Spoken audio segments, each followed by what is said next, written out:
आप सभी को मेरा प्रणाम। आप सबका फिर से स्वागत है हमारे इस यूट्यूब चैनल जिसका नाम है ज्ञान मैथमेटिक्स। देखिए, इंटीग्रेशन का पार्ट 16 आ गया है आज, और हमने जो एक्सरसाइज पिछली बार की थी, ठीक है ना, वो 26 और 27 थी, 19.26 एंड 19.27।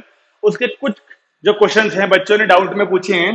जैसे 19.26 का 14 क्वेश्चन पूछा हुआ है, 19.27 का फर्स्ट और फिफ्थ पूछा हुआ है। पता नहीं फर्स्ट क्यों पूछा, क्वेश्चन तो मैं पहले भी करा चुका था इसके, लेकिन कोई बात नहीं, डाउट तो डाउट ही होता है। तो मैंने यहाँ पे लिखा हुआ है, देखिए 19.6 का 14 क्वेश्चन। जब ये तीनों क्वेश्चन खत्म हो जाएंगे, इसके बाद हम अगली एक्सरसाइज जो कि होगी 19.28 और 29 उसे कवर करेंगे, कोशिश करेंगे आज। चलिए अब देखिए, ये आपको ध्यान होना चाहिए 19.26 में जो क्वेश्चन थे ये वो थे जिसमें e की power x F x plus F dash x वाली फॉर्म बनती थी। उसके लिए e की पावर x वाली चीज दिख रही है, लेकिन F x plus F dash x अभी नहीं दिख रहा। तो उससे ही पहले आप इसे e की पावर x को ठीक करिए। ठीक से मतलब ये जो माइनस का x/2 है इसको प्रॉपर फॉर्म में लाना पड़ेगा e की पावर x वाली। इसलिए हमने माइनस के x/2 को t ले लिया ताकि e की पावर t बनाया जा सके। तो यहां से x की वैल्यू क्या आएगी, माइनस का 2t, और dx की वैल्यू आई माइनस का 2 dt।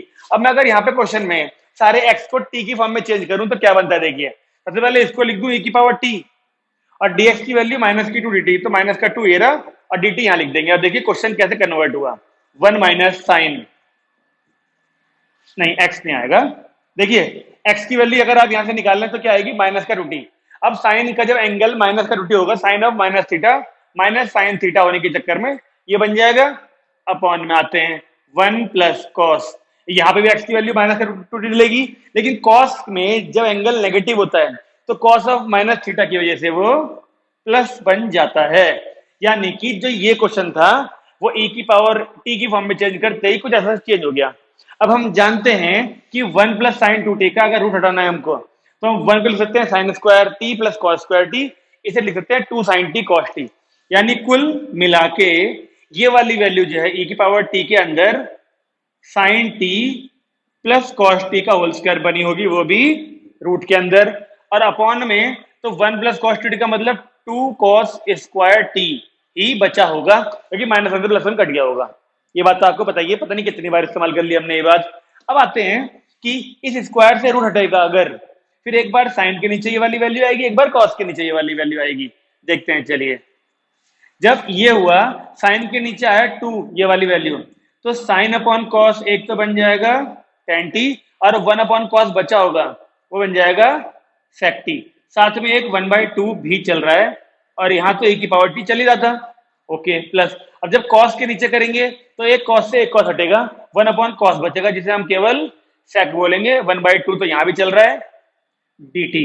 अब आप अपनी सुविधा के लिए एक काम कर सकते हैं कि इस 1/2 को यहाँ से हटा दें और इस 1/2 को यहाँ से हटा के, यानी एक तरह से कॉमन ले लें और पूरे के बाहर ले आए ताकि ये दोनों वैल्यू कट जाएं।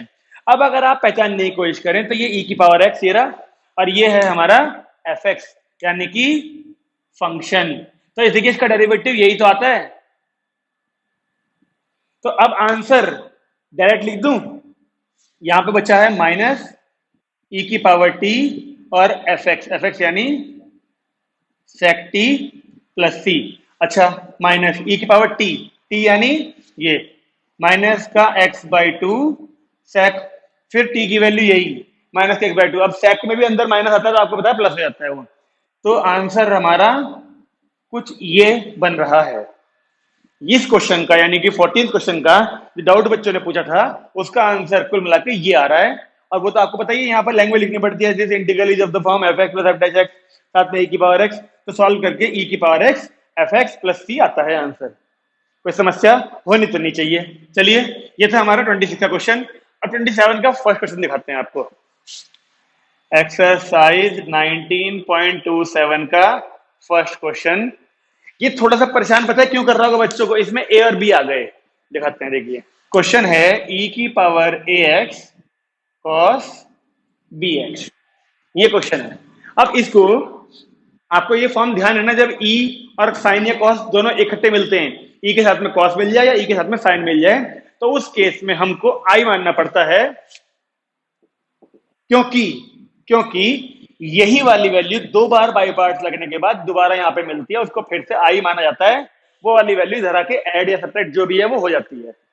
ओके, तो लगाते हैं, चलिए आइलेट के हिसाब से ये फर्स्ट होना चाहिए। अच्छा, ये फर्स्ट है ना, तो इस तरीके का फर्स्ट लिखिए और इस तरीके का सेकंड लिखिए।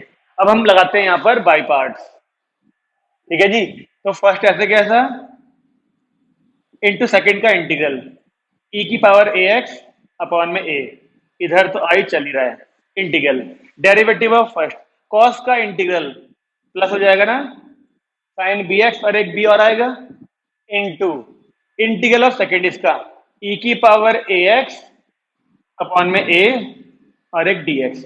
अब हम जानते हैं कि ये फिर से ई और साइन दोबारा आ गए, तो इसमें फिर से लगाना पड़ेगा बाई पार्ट। तो ये वाला फर्स्ट हो जाएगा और ये वाला सेकंड हो जाएगा। ओके, तो यहाँ पर कॉस बी एक्स ई की पावर एक्स अपॉन ए, ऐसे कैसे, ये बी अपॉन ए हमने बाहर निकाल लिए, तो यहाँ पर देखिए बाई पार्ट लगेगा। तो फर्स्ट ऐसे कैसा, सेकंड का इंटीग्रल ई की पावर ए एक्स अपॉन में a minus integral of derivative of first यानी कॉस बी एक्स, एक बी और आएगा ना डेरिवेटिव में, ठीक है, into integral of second e की पावर ए एक्स का ई की पावर ए एक्स और अपॉन में ए, देखिए फिर से आ गया। अब मैच करने की कोशिश करिए, देखिए ये वाली वैल्यू आ गई ना, आ गई। मैंने आपसे कहा था 2 बार लगता है बाई पार्ट्स, एक बार यहां लगा तो ये आई, इसमें फिर लगा तो ये वाला हिस्सा आया और ये मैच कर गया है। तो अब इसको सिंप्लीफाई कैसे करा जाएगा, ये ऐसे कैसा ई की पावर ए एक्स अपॉन ए ऐसे कैसा प्लस, देखिए जब ये बी अपॉन ए एक बार इसके पास जाएगा तो बी साइन बी एक्स ई की पावर ए एक्स अपॉन में ये दोनों बन चुके होंगे ए स्क्वायर। अब ये माइनस है यहाँ पर, ये बी और ये ए यानी B square upon a square और ये पूरी वैल्यू है हमारी आई। अब ये पूरी वैल्यू इधर आके प्लस हो जानी चाहिए। जब ये पूरा इधर प्लस में आएगा, आई कॉमन ले भी लें तो ए स्क्वायर ऊपर जाएगा, एल्सियम की बाद की बात कर रहा हूं, तो ये आएगा a square plus b square upon a square और साथ में आई। ठीक है जी। अब इन दोनों में भी कुछ कॉमन है क्या, ई की पावर ए एक्स एक तो कॉमन है और ए स्क्वायर हमने एल्सियम ले लिया होगा। तो अब बताइए एक ही इंटू यहां हो गई होगी, यानी a cos b x plus b sine b x, केवल इतनी वैल्यू बची होनी चाहिए।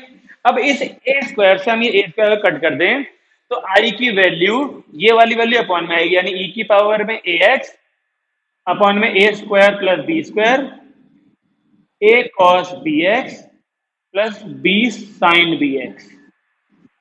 कुल मिला के देखिए ये आ रहा है हमारा आंसर इसका। 2 बार बाई पार्ट लगता है, पता होना चाहिए। फिर इधर से जब आई बनता है ये वाली वैल्यू इधर आती है, एलसीएम ले जाता है, कुछ कटे तो कटे, नहीं तो ये वाली वैल्यू नीचे और ये वाली वैल्यू ऊपर भेज के आंसर निकल आता है। तो उम्मीद करूंगा 27 एक्सरसाइज का पहला क्वेश्चन जो ए और बी की फॉर्म में था समझ में आ गया होगा। अगर नहीं समझ में आया तो वीडियो को बैक करें, अब फिर से देखिए, कोई जल्दबाजी नहीं है, तसल्ली से करिए। ये वीडियोस इसीलिए आपके लिए बनाई जा रही हैं ताकि किसी को समस्या ना आए। चलिए अब बच्चों ने इसे 14 को हटा दें, फर्स्ट को हटा दें, ये 5वां क्वेश्चन ही पूछा हुआ है, तो जरा बोर्ड साफ कर देते हैं पहले।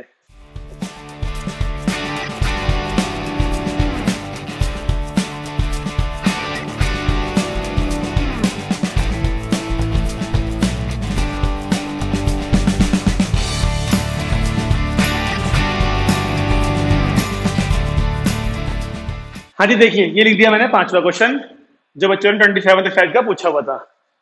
अब एक चीज देखिए कि ना, हमें जो ये फॉर्म चल रही है इसमें एक तो ई चाहिए होता है, या तो साइन हो या कॉस हो, ये दोनों नहीं होने चाहिए। अब उसके लिए अगर आप साइन एक्स को टी मानो तो कॉस एक्स डी टी बन जाएगा। लेकिन पता है यहाँ ई की पावर में 2 के साथ में वो साइन इनवर्स कॉस इनवर्स आएंगे, फिर वो परेशान करेंगे आपको। तो पता है एक आसान तरीका क्या है, ये दोनों साइन या कॉस इकट्ठे हो सकते हैं। कैसे, बस आप यहाँ पर 2 से मल्टीप्लाई 2 से डिवाइड कर लो, तो ये वाली पूरी वैल्यू को हम लोग साइन 2x बोल सकते हैं। तो ये क्वेश्चन जो कि आई माना गया होगा इसको शुरू में, ई की पावर 2x अपॉन 2 के साथ में साइन 2x बन जाएगा। अब देखिए, अब मुझे नहीं लगता कोई परेशानी आएगी इस क्वेश्चन में, क्योंकि ये 2 डिवाइड में चला जाएगा। लेकिन लेकिन लेकिन अभी भी ई की पावर जो 2x है ना, सिंप्लीफाई करना पड़ेगा, क्योंकि जो फॉर्म पढ़ी होती है हमने उसमें ई की पावर x होता है और यहाँ पर 2x है। तो क्यों ना आप पहले 2x को t मान लीजिए, ताकि x की वैल्यू आ जाए t/2 और dx बन जाए dt/2। तो यहाँ पे देखिए dx की वैल्यू आएगी ये रहा dt/2, एक 2 और है यहाँ पर, तो भाई 4 बन चुका है ये। ई की पावर में क्या आया होगा, 2x को माना था हमने t, ये रहा, और ये साइन t, dt बहुत दूर हो गया, यहाँ लिख देते हैं। अब बस ये फर्स्ट पार्ट और ये सेकंड पार्ट बाई पार्ट लगा लीजिए इसमें। अब ये तो उम्मीद मैं लगा ही सकता हूं आपको, जो डाउट रहा होगा ना इस क्वेश्चन में रहा होगा।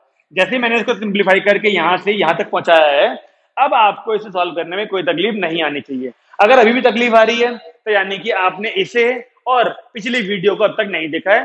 पहले पिछली वीडियो को देखिए, इस क्वेश्चन को समझिए किस तरीके से होते हैं क्वेश्चन, तब आप ये वाला क्वेश्चन आराम से कर पाएंगे। तो ये 3 क्वेश्चन थे हमारे डाउट में, ये हमने निपटा दिए हैं। अब नंबर आ गया है हमारा एक्सरसाइज नंबर 28 एंड 29 का। देखते हैं आज की क्लास में कितनी हो पाएंगी।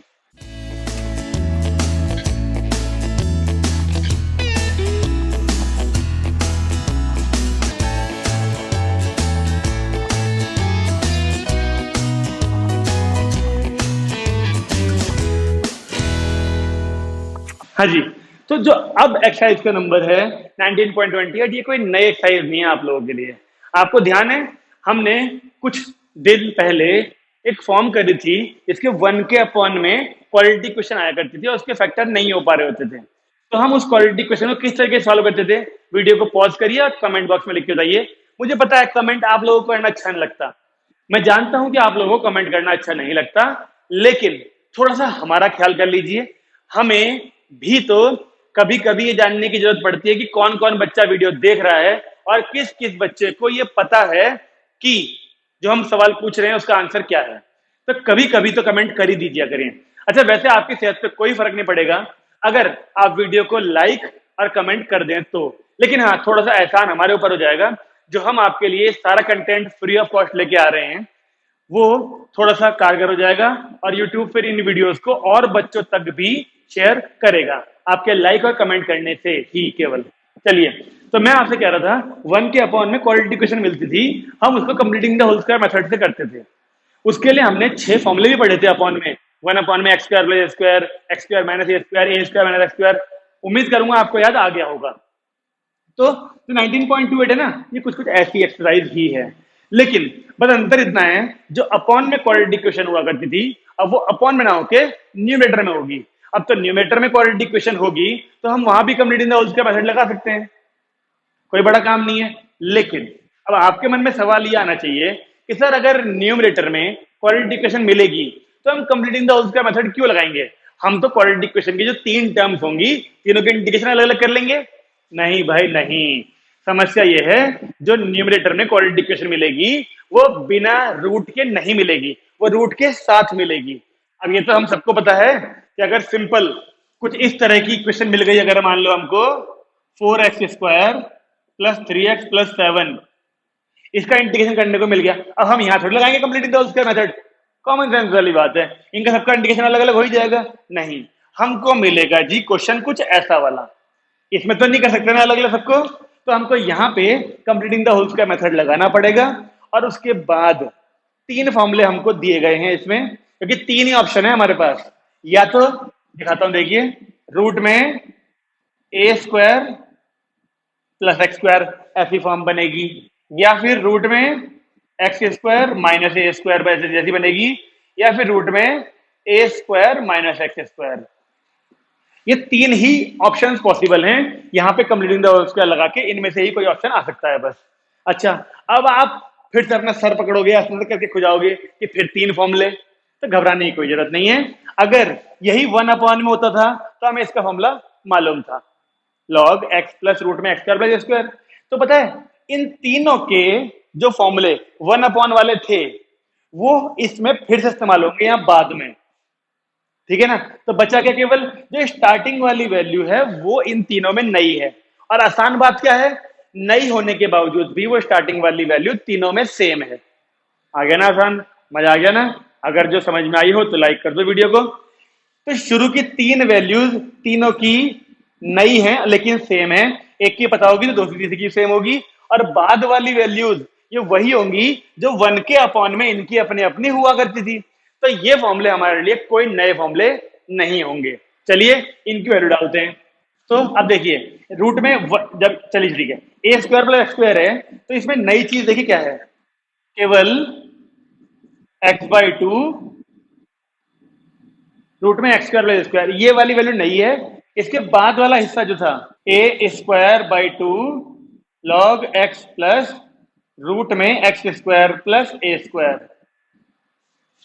अब आप अपने आप अंदाजा लगाइए कि जब ये वाली वैल्यू 1 के अपॉन में थी तो उसका इंडिकेशन यही तो हुआ करता था, log x प्लस रूट में x² प्लस स्क्वायर।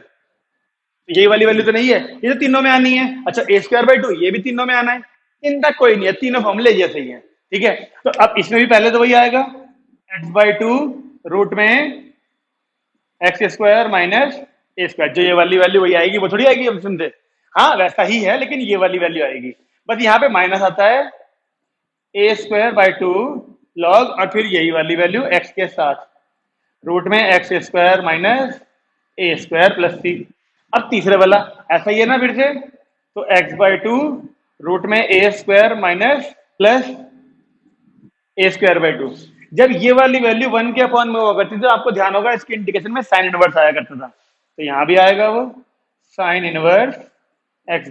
अब देख लीजिए, आप तीनों को कंपेयर कर लीजिए, इसमें कोई नई चीज नहीं है। आप बड़े ही आराम से ये तीनों चीजें सेम है पुराने वाले फॉर्मूलों की, ये नई है लेकिन सेम है तीनों में। x/2 x/2 x/2, ये वाली वैल्यू ये वाली वैल्यू ये वाली वैल्यू, a²/2 a²/2 a²/2 आगे सेम है। बस ये प्लस माइनस प्लस का आप लोग छोटी चीज से ध्यान रख सकते हैं ना, नए फॉर्मूले को इतना तो बनता ही है ना। ठीक है ना।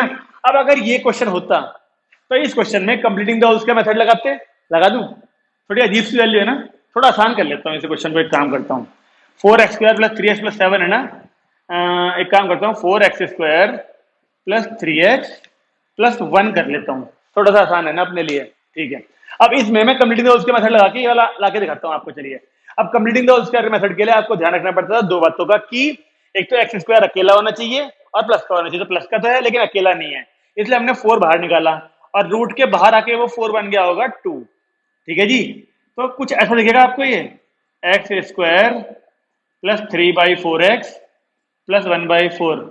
ओके, ठीक है जी, उम्मीद करूंगा कि आपको समझ में आ रहा होगा। x² 3/4x प्लस, अब क्या करते थे हम लोग, x का कोफिशिएंट जो भी है, जैसे 3/4 है, इसका आधा करा। अब 3/4 का आधा बस 1/2 से इंटू करके हो जाता है, यानी 3/8 हो गया ये। यहां पर हमको 3/8 का स्क्वायर ही प्लस करना है और 3/8 का स्क्वायर ही माइनस करना है, और ये वाली वैल्यू जो बच गई थी उसे ऐसे उतार दिया। ओके, फिर अब हमें दिख रहा है a² प्लस b², और ये 2ab ही होगा, तो ये x प्लस 3/8 का स्क्वायर। अब ये प्लस का तो 1/4 है और माइनस का 9/64 है। अब इनका एलसीएम ले लेते हैं बस हम, x प्लस 3/8 का स्क्वायर प्लस 64 आएगा एलसीएम इसका, 4 16 जाए, यानी 16 माइनस 9 7 आ गया। तो क्वेश्चन क्या बना हमारी फॉर्म भाई, ये स्क्वायर प्लस ये 16 में से 9 गए, 7/64 का मतलब हुआ √7/8 का स्क्वायर। अब आप पहचानिए कि ये क्वेश्चन इन तीनों फॉर्म में से कौन सी वाली फॉर्म से होने वाला है, रूट के अंदर x का स्क्वायर प्लस a का स्क्वायर, ये वाली फॉर्म, यानी ये वाला फॉर्म लगेगा। अब मैं बड़ा सा आंसर लिख के दिखा दूं आपको एक फाइनल, चलिए, या एक काम करूं, यह लिख देता हूं उसके नीचे, आराम से आ जाएगा आंसर हमारा। तो x की जगह पर आएगा x प्लस 3/8, यानी कि पहले x/2, यानी ये। अच्छा, एक 2 भी है बाहर ये वाला, तो ये लगा दिया मैंने 2 और फिर ब्रैकेट। सबसे पहले है x/2, x यानी ये x प्लस 3/8/2 रूट में x² प्लस a², यानी ये पूरा, यानी x प्लस 3/8 का स्क्वायर प्लस √7/8 का स्क्वायर, ये वाला हिस्सा हो गया, प्लस a²/2। अब देखिए ये है, ये अंदर वाली वैल्यू पूरी होती है a और उसका स्क्वायर, यानी 7/64, और उसका बाई 2 भी है, यानी 7/128 हो जाएगा ना, 64 का भी आधा करना पड़ेगा। और फिर है देखिए लॉग x, यानी यही x प्लस 3/8 प्लस फिर रूट में यही वाली वैल्यू, यानी ये रूट में एक्स प्लस 3/8 का स्क्वायर प्लस √7/8 का स्क्वायर और प्लस का सी। अब आप निश्चित ही जितने बच्चे एग्री करते हैं इस बात पे मेरी, वो अभी लाइक कर देना बटन को, बटन दबा के, ठीक है ना। कितने बच्चे एग्री करते हैं कि बहुत ही बड़ा आंसर है ये? तो मैं बिल्कुल सहमत हूं आप लोगों से, बहुत ही बड़ा आंसर है। वो फॉर्मूला ऑटोमेटिकली ऑब्वियसली बहुत बड़ा था, और उसमें जहां जहां एक्स था वहां पे ये वाली वैल्यू रखनी पड़े अगर, तो ऑटोमेटिकली फॉर्मूला बहुत बड़ा, आंसर बहुत बड़ा हो जाएगा। सिंप्लीफाई करने की कोई जरूरत नहीं है, बस यही आंसर है। तो 19.28 में यही क्वेश्चन मिलने वाले हैं कि सिंपली क्वाड्रेटिक इक्वेशन होंगी, quadratic equation completing all square method लगा के ये वाले फॉर्मूले लगाने हैं। अब सवाल ये आता है कि मान लो 19.28 में 8-10 क्वेश्चन है, उन 8-10 में से क्या आपको सारे के सारे 8-10 करने पड़ेंगे? नहीं, कोई जरूरत नहीं है, सारे मत करो।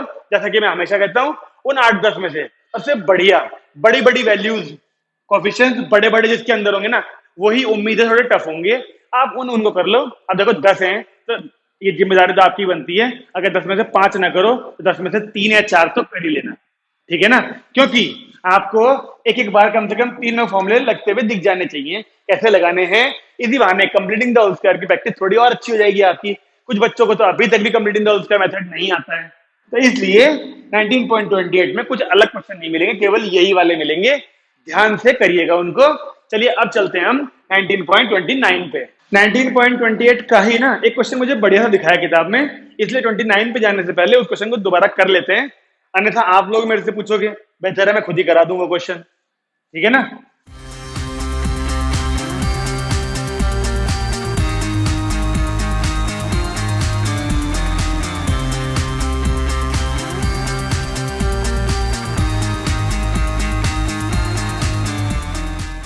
देखिए ये है एग्जाम्पल नंबर 4, इस एक्सरसाइज से पहले एग्जाम्पल नंबर 4 इंटीग्रल है।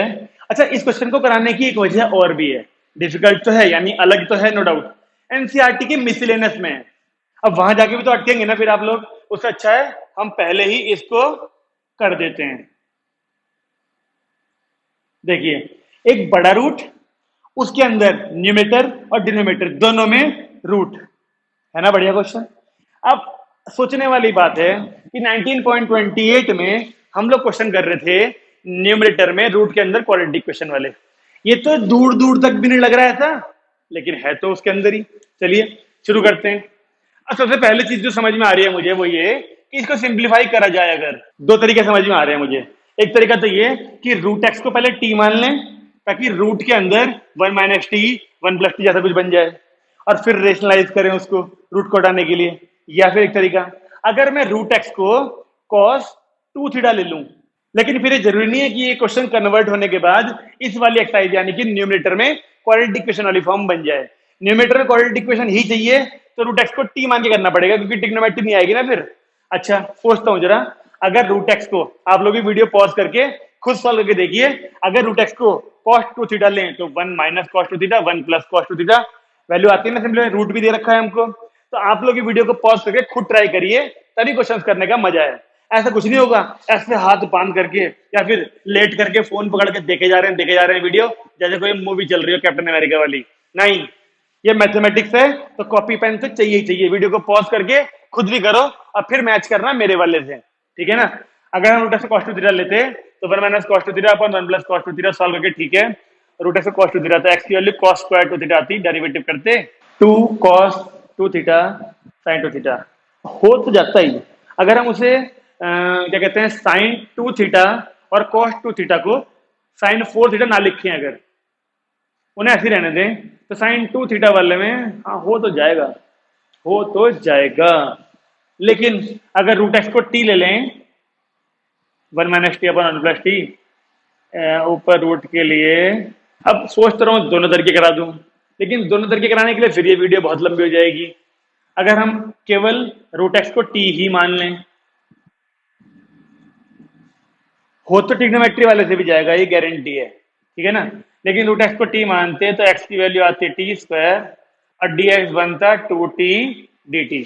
तो क्वेश्चन क्या बन जाता है, ये 1 - टी अपॉन में 1 + टी, डी एक्स की वैल्यू 2t dt, ये रहा 2, ये रहा t और ये रहा dt, ठीक है। अब अगर हम हमारे पास दो ऑप्शन है अभी भी, या तो 1 - t से कर दें मल्टीप्लाई डिवाइड, या 1 + t से कर दें। ठीक है, अगर हम 1 से करते तो ऊपर आ जाएगा रूट में 1 - t² और नीचे 1 + t।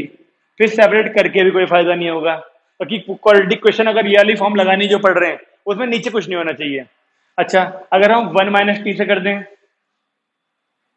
यहीं पे कर देता हूं रूट में 1 - t से, तो क्या बना, टी रहा, 1 - t, ऊपर का रूट गायब हो जाएगा, नीचे 1 - t²। हाँ, ये फिर भी सही है, ये फिर भी एक्सेप्टेबल फॉर्म है। क्यों? देखो, एक बार टी के साथ में इसको लिखो, एक बार इसको लिखते हैं पहले, फिर दिखाता हूं। देखो, टी और फिर इसके अपॉन में 1 - t², फिर 2, ये हुआ t² और रूट में 1 - t²।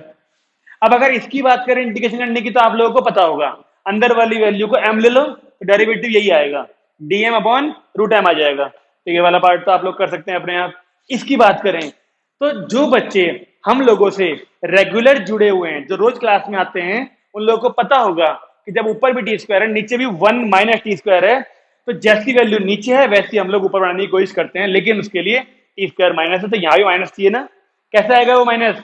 पता होगा, पता होगा, बताओ बताओ बताओ, बता सकते नहीं आप लोग अभी। तो इस प्लस को अगर हम माइनस अंदर भेज दें, यहाँ प्लस कर दें और इस माइनस को यहाँ भेज दें, माइनस यहाँ आएगा तो वापस से ये वाली वैल्यू बन जाएगी ना जो ऊपर थी हमारी। तो अब अगर हमने +1 भी करा और -1 भी करा, अब हम सेपरेट बड़े आराम से कर सकते हैं। भाई इसका तो पता ही है आपको, यहां पर अगर सेपरेट करा तो एक बार तो इसके अपॉन में आया ये, यानी कि 1 - t² और रूट में 1 - t²। एक बार -1 के अपॉन में आ गया 1 - t², इस तरीके से। अब इन दोनों का इंडिकेशन नहीं पता, देखो यहाँ पे 1 - t² बिना रूट के है या रूट के है, तो एक वैल्यू से एक कट जाएगी, यहाँ पे बचेगा रूट में 1 - t²। तो ये वही फॉर्मूला लग जाएगा जो इस एक्सरसाइज में हमने पढ़े हैं, रूट में a² - x² वाला, -1/a² - x²। ये फॉर्मूला भी हमने बहुत पहले पढ़ा हुआ है, और यहाँ पर तो dm अपॉन रूट m बन ही रहा है। तो ये तीनों चीजों का इंडिकेशन आप लोग अब बड़े आराम से कर सकते हैं। तो इस क्वेश्चन को जब आप लोग नोट करेंगे तो इस तरीके से अपनी कोई कोडिंग बना लेना, क्योंकि ये एनसीईआरटी की मिसलेनियस में मिलेगा। मैं हर बार जितने भी क्वेश्चन एनसीईआरटी की मिसलेनियस वाले होते हैं, मैं आपको बोल देता हूँ कोई निशान लगा लो, ताकि जब रिवीजन करोगे तो इनको जरूर देखना। नहीं देखा और एग्जाम में आ गया तो केवल इतना ही ध्यान आएगा कि हाँ ये क्वेश्चन देखा देखा लग रहा है, देखा देखा लग रहा है, कैसे करना है वो ध्यान नहीं आएगा। तो उस समस्या से बचने के लिए जब रिवीजन करोगे तो इन स्टार मार्क वालों को जरूर रिवाइज करना, ठीक है ना। लेकिन वो रिवाइज तभी हो पाएंगे जब स्टार मार्क लगा होगा, इसलिए ध्यान से लगा लेना। ओके, जिन जिन क्वेश्चन में मैं बोलता हूं कि मिसलेनियस क्या, उनको जरूर कर लिया करो ऐसे, ठीक है जी। अब इसी 19.28 का एक क्वेश्चन और दिखा मुझे बढ़िया सा, ये है 13th नंबर का क्वेश्चन, x² रूट में a⁻6 - x⁻6। अब आप लोगों को ये सोचना है कि क्या ये क्वेश्चन सिंप्लीफाई होके, यानी रिड्यूस कर कुरा के ऐसी फॉर्म पे पहुंचेगा जो इस एक्सरसाइज में पढ़ रहे थे हम लोग। अब सोचिए, अंदर स्क्वायर, तो क्वाड्रेटिक इक्वेशन के अंदर स्क्वायर होते हैं, ये स्क्वायर तब बनेगा जब हम इसे x³ का स्क्वायर लिखें, और फिर उस x³ को t ले लें, तो ये दोनों नहीं मिल जाएंगे dt। अगर जो समझ में आई हो बात तो लाइक कर देना, देखो भूल जाते हो आप लोग। अच्छा, आप लोग एक काम और कर सकते हो भाई, अगर आप लोगों को, बहुत से बच्चे हमें कहते हैं सर मुझे ये नहीं समझ में आ रहा मैं क्या कमेंट करूं, मेरी इच्छा तो होती है कमेंट करने की, लेकिन मुझे समझ नहीं आता मैं क्या कमेंट करूं। आपको जो क्वेश्चन अच्छा लग रहा है वो जिस पर्टिकुलर टाइम पे है, जैसे मान लीजिए ये वाला क्वेश्चन 45 मिनट और 37 सेकंड्स पे शुरू किया मैंने, तो आप लिख दो sir 45.37 minute the question was awesome, ऐसे कुछ भी लिख सकते हो। इससे क्या होगा, आपका कमेंट पढ़ने से, आपके कमेंट करने से, इस स्पेसिफिक टाइम को डालने से क्या होगा, आगे जो भी बच्चे हमारी वीडियो को देखने आएंगे वो जब कमेंट्स पे नजर डालेंगे ना, पहले वीडियो देखने से पहले, मोस्टली सब बच्चे वीडियो देखने से पहले कमेंट पे नजर जरूर डालते हैं एक बार। तो जब बच्चे वीडियोस देखने आएंगे उन्हें कमेंट दिखेगा, तो वो 45.27 जो भी आपने डाला होगा ना टाइम, उसको जरूर देखेंगे एक बार। वो फास्ट फॉरवर्ड तरीके से देख रहे हो, लेकिन देखेंगे जरूर उस टाइम पे कि ऐसा कौन सा क्वेश्चन है कि बच्चे ने कहा है कि ये बहुत बढ़िया क्वेश्चन है, इसलिए जरूर करा करें कमेंट। अब देखिए, मैंने आपसे कहा कि अगर इसको ऐसे रहने दें और इसे भी क्यूब का स्क्वायर कर लें और इसे भी क्यूब का स्क्वायर कर लें, तो हम इस x³ को अगर t मान लेते हैं तो ये t का स्क्वायर बनेगा, जो कि क्वाड्रेटिक वाली फॉर्म दिख रही है अंदर। और डेरिवेटिव में इसके x square d x is equal to d t by three मिल जाएगा। ये रहा वो बाई थ्री, ये और ये बन गया हमारे डी टी। तो क्वेश्चन क्या बना, ये तो ऐसे का ऐसा और ये टी का स्क्वायर। अब ये वाली वैल्यू को पूरे को ए मान के चलेंगे थोड़ी देर के लिए, अब वो तो टी है ही है। अब ये रूट में a square minus x square वाला फॉर्मूला बन गया, जो कि ये बड़े वाले जो अभी पढ़े हमने इस वाले एक्सरसाइज के 3 फॉर्मूले, उसी में जिसमें बाद वाली वैल्यू साइन इनवर्स वाली होती है। अब आंसर करके फिर आप लोग टी की जगह पे वापस एक्स क्यूब जरूर डाल देना, भूल मत जाना, आधा नंबर कट जाएगा वरना फाइनल आंसर लिखने का आधा नंबर होता है। ठीक है, तो उसे छोड़ मत देना, टी की वैल्यू पुट करना बिना बात के, आते हुए क्वेश्चन में नंबर कट जाएगा नहीं तो। ठीक है, तो ये हो गया हमारा क्वेश्चन नंबर 13। अब यही क्वेश्चन था अलग जो दिख रहा था मुझे एक्सरसाइज के अंदर, बाकी सारे क्वेश्चन आप लोग कर सकते हैं।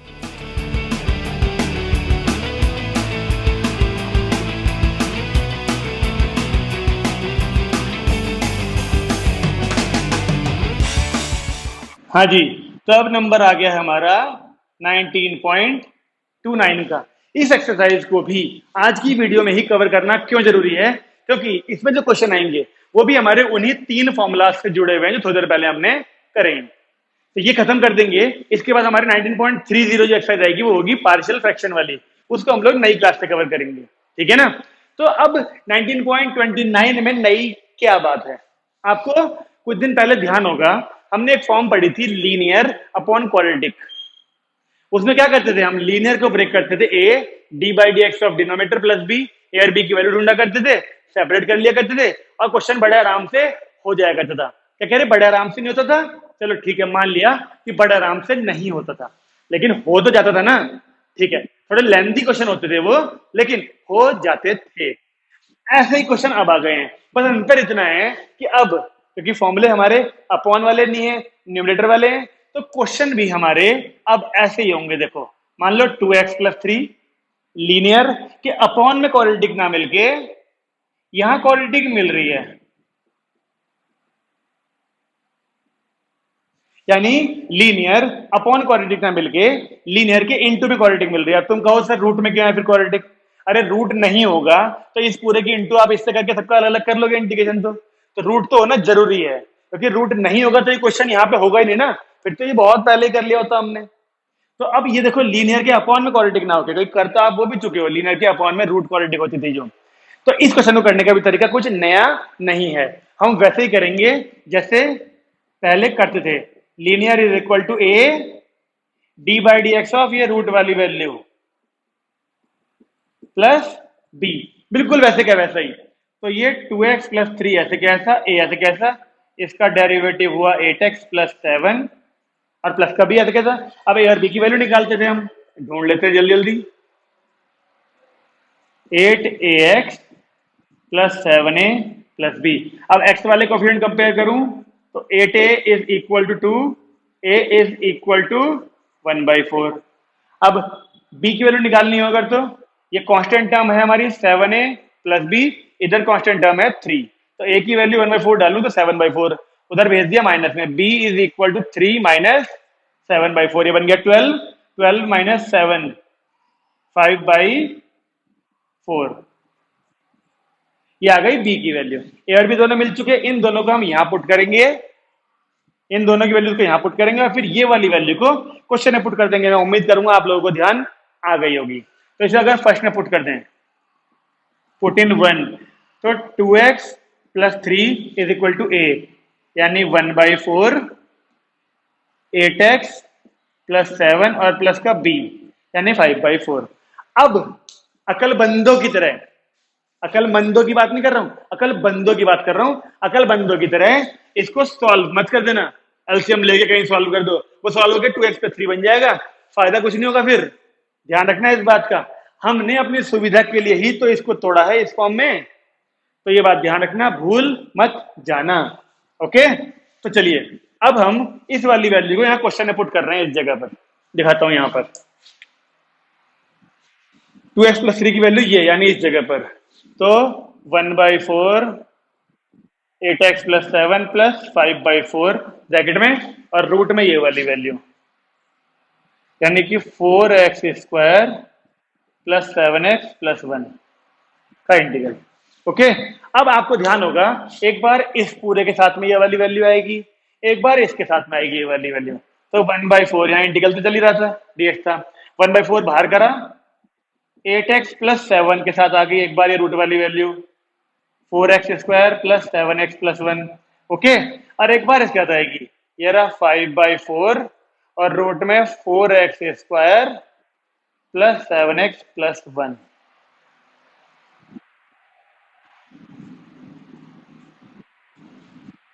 ओके, अब वहां पे dx तो लगा दिया मैंने, लेकिन यहां पे कहीं भी ना इंटीग्रल का साइन नहीं लगाया। अब ठीक है, ठीक है। अब अगर आप ध्यान से देखें तो एक इसको मान लेंगे हम I1 और इसको मान लेंगे I2 और सेकंड इक्वेशन फर्स्ट तो यहाँ हो ही चुकी थी। अब I1 का इंटीग्रेशन, इसका इंटीग्रेशन कैसे होगा? इस रूट वाली वैल्यू को t माना करते थे और उसका डेरिवेटिव ये होना चाहिए। चेक करिए, इसका डेरिवेटिव क्या आएगा? 8x, इसका 7x का 7, तो हो जाएगा ना। इसको t माना तो ये dt मिल जाएगा, यानी कि रूट t बचेगा I1 का। रूट t का तो पता ही है, इंटीग्रेशन आप लोग कर लेंगे अपने आप। अच्छा, I2 की बात करें तो I2 में 5/4 तो बाहर रहेगा और ये क्वाड्रेटिक इक्वेशन रूट के अंदर है। इसको भी completing the whole square method से आप लोग बड़े ही आराम से, चलो ठीक है मान लिया भाई, मान लिया, बड़े आराम से नहीं, लेकिन हाँ देर से वेर कर लोगे। कुल मिला के इन दोनों का अलग अलग इंटीग्रेशन होगा। ये वाली फॉर्म जल्दी होगी, ये वाली थोड़ी टाइम लगा देगी, लेकिन दोनों का आंसर वापस लाके प्लस कर देंगे। और यही है इस वाली एक्सरसाइज के अंदर क्वेश्चंस। तो आपको ये वाली एक्सरसाइज बिल्कुल पहले वाले की तरह ही लगेगी, तो घबराने की जरूरत नहीं है, सारे काम वैसे ही हैं। बस वो लीनियर अपॉन में रूट क्वाड्रेटिक ना हो कि लीनियर के इनटू में रूट क्वाड्रेटिक है। तो क्वेश्चन बिल्कुल वैसे ही होंगे, बस फॉर्मूले नए होंगे, कॉन्सेप्ट पुराने होंगे। ठीक है, तो अब अगर मैं इसकी एक्सरसाइज की बात करूं, ठीक है, 19.29 में कुल मिला के 14 क्वेश्चन हैं।